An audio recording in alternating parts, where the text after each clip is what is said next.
હું વિનંતી કરીશ કે પ્રોફેસર ડૉક્ટર જીવરાજભાઈ પારગી સાહેબ આવે અને આ પ્રસંગે પોતાના ભાવને રજૂ કરે.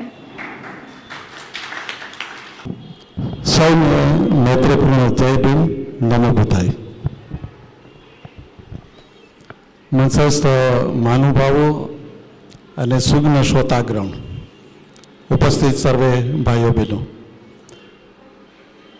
આજે આપણે એક પુસ્તક વિમોચનમાં એકત્રિત થયા છીએ, અનુભવનું અમૃત.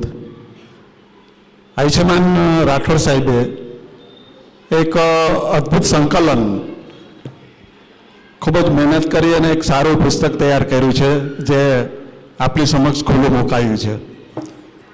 જોઉં છું અનુભવનું અમૃત, પ્રિન્ટિંગ થયા પહેલાં પણ પસાર થયો છું, એમાંથી જોયું મેં ત્યારે પણ એમાંથી કેટલુંક મેં